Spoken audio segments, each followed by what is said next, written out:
गुलजार road एकता विहार colony में चाकू से गला रेत कर पति ने पत्नी की हत्या कर दी। झगड़े का कारण बना मोबाइल फोन। पति को शक था कि वह किसी और युवक से फोन पर बात करती थी। नशे में घर लौटे पति ने पत्नी का गला रेत कर हत्या कर दी और फरार हो गया। मामले के अनुसार दरभंगा बिहार की 20 वर्षीय काजल की शादी पानीपत में गुंजन के साथ हुई थी। बताया जा रहा है कि गुंजन नशे का आदी है और हमेशा काजल के साथ झगड़ा करता था। उसे शक था कि काजल किसी और युवक के साथ फोन पर बात करती है। शुक्रवार देर से दोनों में किसी बात को लेकर झगड़ा हुआ और गुंजन ने काजल की चाकू से गला रेत कर हत्या कर दी। पुलिस ने मामला दर्ज करके शव को पोस्टमार्टम के बाद वारिसों के हवाले कर दिया और आरोपी को गिरफ्तार कर लिया है, जिसे कल अदालत में पेश किया जाएगा। मोबाइल छीनने के लिए, वो मोबाइल नहीं देती थी, वो मोबाइल के लिए इसलिए चक्कर है किसी से, वो ही छीन रहा था, वो मोबाइल नहीं देती थे इसीलिए ब्लाउज में रखा था, इसीलिए हमारा। उन्होंने दिन रात लड़ाई करता था। वो बोलता था तुम दूसरे पास में जाता है, वो बोलता था तुमको दूसरी से चक्कर है। तो शक के विवाद पे पति पत्नी के बीच में शक का बीमारी पे ये कांड किया है। शक का विवाद था। कल मेरे पास 7:45 बजे के आसपास रात्रि को फोन आया, जो ये लड़का है गुंजन नाम का, हमारी कॉलोनी का, जिसने अपनी पत्नी का मर्डर किया। ये नशे आदि का प्रवृत्ति का आदि था जी। इसने अपनी पत्नी का गला चाकू से काट कर ये फरार हो गया। और मैं 8 बजे के आसपास चांदनी बाग थाना मंजीत सिंह SHO है, उनको फ़ोन किया। तुरंत ये 5-7 मिनट में अपने पूरे स्टाफ को लेकर वहाँ मौके पे पहुँच गए और वहाँ मौका मुआयना किया, जो उसका कागज पत्र तैयार करवाए और हम ये FIR दर्ज होगी। कारण इनका ये सुनने में आज उसके जो लड़का है उसके माँ बापों ने बताया कि पति पत्नी में कोई शक की बुनियाद पे इनकी आपस में बहस होती थी। उसकी वजह से इन्हें जो है ना मोबाइल की कोई बात थी, कहा सोने में उसने गला रेत दिया। हाँ, धरपकड़ वो रात्रि पकड़ा गया, पुलिस ने पकड़ दिया। रात बड़ी टीमें लगी हुई थी पुलिस की, पुरानी सब्जी मंडी सिटी हॉस्पिटल के आसपास, वहाँ पकड़ लिया उसको। एक काजल नाम की महिला है, उसकी 20 साल की उम्र है, 2 साल से इसकी शादी हुई थी। सूचना मिली थी कि किसी लड़की की एकता विहार कॉलोनी में हत्या कर दी है।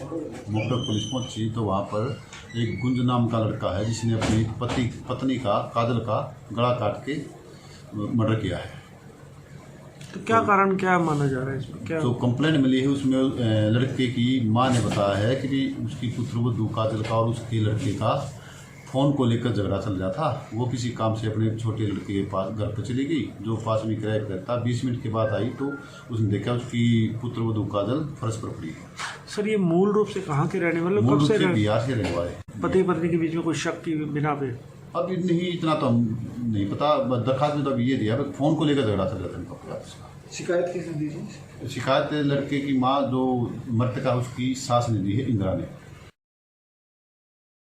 लॉकडाउन में बाल अधिकार सुरक्षा समिति एवं हुमाना इंडिया ने वार्ड 1, 2 व 3 में जरूरतमंद लड़कियों व महिलाओं की स्वास्थ्य संबंधी अनिवार्य जरूरत को ध्यान में रखते हुए सैनिटरी पैड देने की मुहिम शुरू की है। आज ज्योति कॉलोनी में 300 से ज्यादा जरूरतमंद महिलाओं को पैड वितरित किए गए। संस्था पिछले 2 साल से वार्ड 1, 2 व 3 में एक्शन अगेंस्ट चाइल्ड लेबर पर काम कर रही है, जिसमें 968 बच्चों को शिक्षा की मुख्य धारा से जोड़ा गया है। संस्था के सदस्यों ने सैनिटरी पैड डिस्ट्रीब्यूशन ड्राइव में डोर टू डोर जरूरतमंद परिवारों तक जाकर पैड वितरित किए एवं स्वास्थ्य सुरक्षा संबंधी जानकारी भी दी।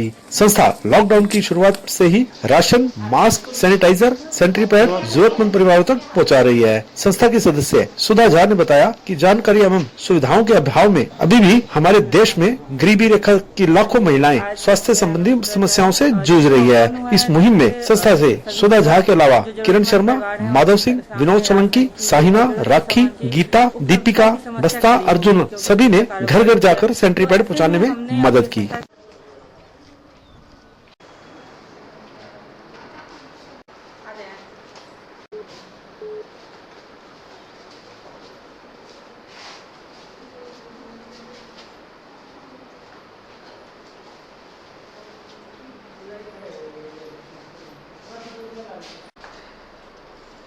जब से लॉकडाउन हुआ है तब से सभी जगह जो ज़रूरतमंद परिवार हैं उनके सामने राशन की और ज़रूरत की सामान की उपलब्धता की समस्या खड़ी हो गई, क्योंकि सभी का कारोबार रुक गया।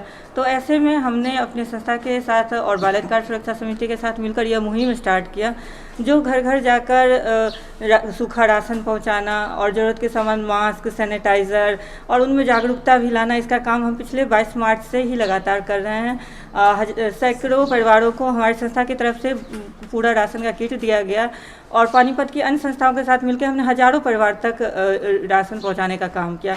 इसी दौरान हमें यह महसूस हुआ, जो सैनिटरी पैड लड़कियों और महिलाओं को उपलब्ध नहीं हो पा रहे हैं लॉकडाउन के दौरान, और वह खरीद भी नहीं सकते हैं और कहीं से मांग भी नहीं सकते हैं, ना उन्हें इस तरह का सुविधा राशन डिपो वगैरह से मिल पा रहा है। तो इसको सोचकर हमने यह मुहिम स्टार्ट किया है सैनिटरी पैड डिस्ट्रीब्यूशन ड्राइव का, जिसको अभी हम वार्ड 1, 2, 3 से स्टार्ट किए हैं और हर जगह डोर टू डोर जाके, क्योंकि हम इकट्ठा नहीं कर सकते अभी महामारी के समय, तो डोर टू डोर जाते हैं और महिलाओं को 5-7 महिलाओं को इकट्ठे करके और उनके घर तक हम सैनिटरी पैड पहुंचाने की कोशिश कर रहे हैं, जो यह उनके स्वास्थ्य और सेहत को ध्यान में रखते हुए हर महिलाओं के लिए यह काफ़ी ज़रूरत की चीज़ है। और अपील है मेरी, जो हर एरिया में इस तरह की मुहिम स्टार्ट करें। सरकार से भी अनुरोध है, जो ऐसे जो ज़रूरतमंद महिलाएं और बच्चियां हैं उन तक सैनिटरी पैड पहुंचाने की मुहिम की जाए। जी, आज हम अभी 300 पैड डिस्ट्रीब्यूट करने का टारगेट लेके चलें, क्योंकि हमें डोर टू डोर जाना पड़ता है, तो 300 से 400 तक हम पैड पहुंचाने की कोशिश करेंगे। पैड हमारे पास कलेक्शन रखा हुआ है, बस हमें डोर टू डोर पहुंचाना है। सर, जो संस्था है Humana India, Humana people to people India, हम पानीपत 4-5 सालों से काम कर रहे हैं। आउट ऑफ स्कूल बच्चे हैं उनके साथ काम कर रहे हैं, जो चाइल्ड लेबर बच्चे हैं उनके साथ काम कर रहे हैं। तो अभी लॉकडाउन के कारण वो बच्चे नहीं आ पा रहे स्कूल्स में, लेकिन वो अधिकतर फैमिली जो ऐसी माइग्रेंट परिवार हैं जो दूसरे स्टेट से आके पानीपत में रह रहे हैं, तो उसको ध्यान में रखते हुए हमने देखा कि लोग यहाँ से पलायन ना करें। अब तक ह्यूमाना संस्था, जो और सामाजिक संस्थाएं हैं और सामाजिक लोग हैं, उनके साथ मिलके करीब 2500 परिवारों को हम सूखा राशन पहुंचा चुके हैं, सैनिटाइजर बांट चुके हैं। सर, स्कूल जो चलाया जा रहा है हमारे यहाँ पे, उसमें 200 बच्चे हमारे पास ऐसे हैं जिनको हम चाइल्ड लेबर से निकाल के लाए थे यहाँ पे, और उनको स्किल्स दे रहे हैं, साथ में उनको एजुकेशन दे रहे हैं, ब्रिज एजुकेशन दे रहे हैं, ताकि वो बच्चे कंटिन्यू अपनी जो एजुकेशन है वो कंटिन्यू कर सके सरकारी स्कूल में जाके। तो इसको हमने ध्यान में रखते हुए उन बच्चों को, परिवारों को, सबको राशन पहुँचाया हमने। अभी जब हम फील्ड में थे तो हमें ये एक डिमांड मिली थी लोगों की, महिलाओं की और लड़कियों की, कि सैनिटरी पैड होना बहुत ज़रूरी है उनके पास और उनके स्वास्थ्य के लिए बहुत ज़रूरी सामग्री है। तो उसको ध्यान में रखते हुए हमने पहले राउंड में 600 सैनिटरी पैड बांटने की एक मुहिम स्टार्ट की है और हम इसको कंटिन्यू करते रहेंगे। पानीपत ब्रेकिंग न्यूज पर ताजा तारीन समाचार देखने के लिए आज ही चैनल को सब्सक्राइब करके बेल आइकन दबाएं, ताकि आपको ताजा खबरों के अपडेट मिलते रहें। देखते रहिए पानीपत ब्रेकिंग न्यूज।